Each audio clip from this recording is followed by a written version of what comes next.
Hi, my name is Jenna White, and today I'll be talking to you about how the impact of the media affects teenagers and children's health. It's very difficult to grow up in today's society. Although we instantly think that teens have it all these days, what they also have is a ton of information telling them what society feels that they should look like.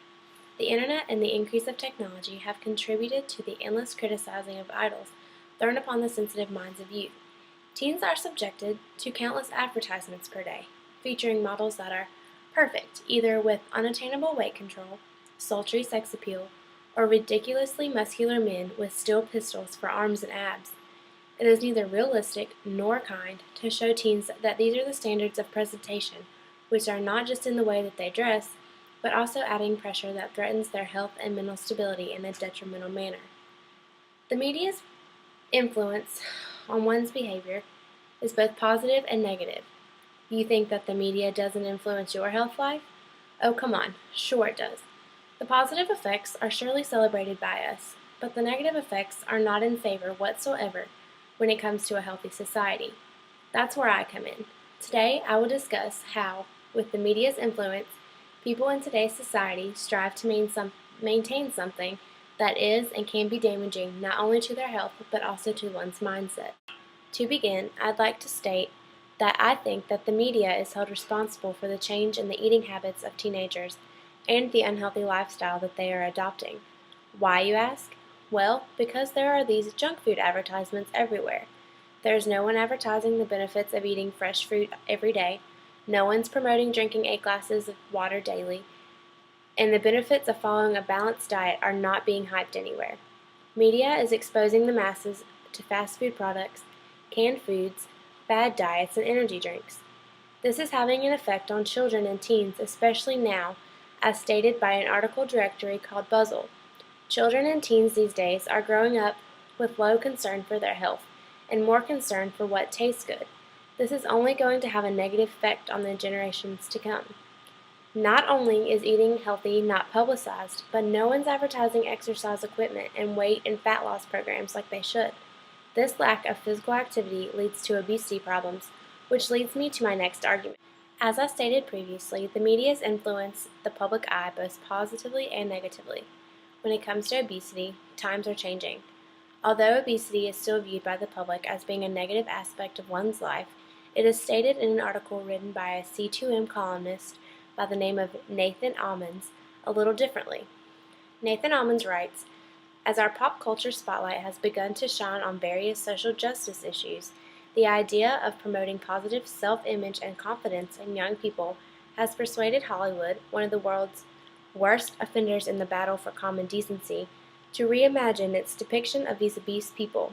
Slowly but surely, characters such as Fat Amy from Pitch Perfect or Melissa McCarthy's excellent portrayal of Megan in Bridesmaids are beginning to show that obese characters can play the fool without being the fool. These characters are given the privilege of telling jokes instead of being the butt of them, even providing a surprising amount of depth and insight based on the shared experience of being, well, big in a little man's world. Of course, with all the arguments, there's always another side to the story. In an article written by Bobby Coles, he writes that the media influences public opinion and impacts the choices that people make. The media does play a role in portraying thin as beautiful and fat as ugly. It has led to a general opinion that size 0 is the in thing and fat and chubby are out. This is where our freedom of opinion comes into play. What do you feel is the right thing? Moving on to my next and final argument. What is considered healthy living and how far is too far? The influence of the media on the increase of eating disorders such as anorexia and bulimia have become outrageous.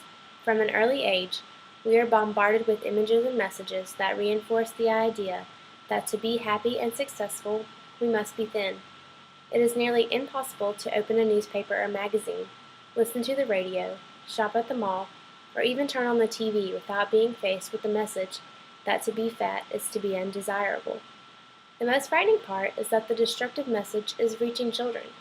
When adolescents feel as though their breasts, weight, or hips don't match up to those of supermodels and actors, they feel fatally flawed.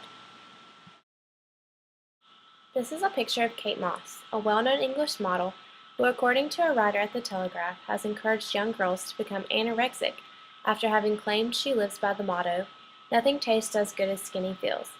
Kate only weighs in at 95 pounds, and at 5'7", that puts her 30% below her ideal body weight. Not only do the actors, actresses, and models have an effect on society's way of thinking and eating, but shockingly enough, there are many nauseating websites that exist that promote and encourage eating disorders, such as Pro-Ana, Ana being short for anorexia.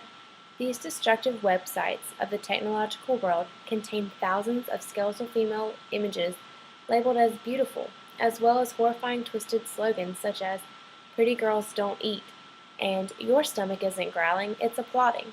No wonder eating disorders are so prominent. These messages are being taken as a pat on the back to teenagers suffering from eating disorders.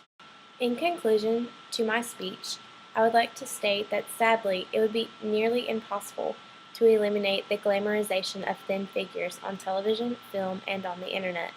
Unhealthy eating habits will continue to rear their ugly heads, and people will have to overcome these negative influences. Society must learn to take these images with a grain of salt and be confident in their own beauty. Thank you.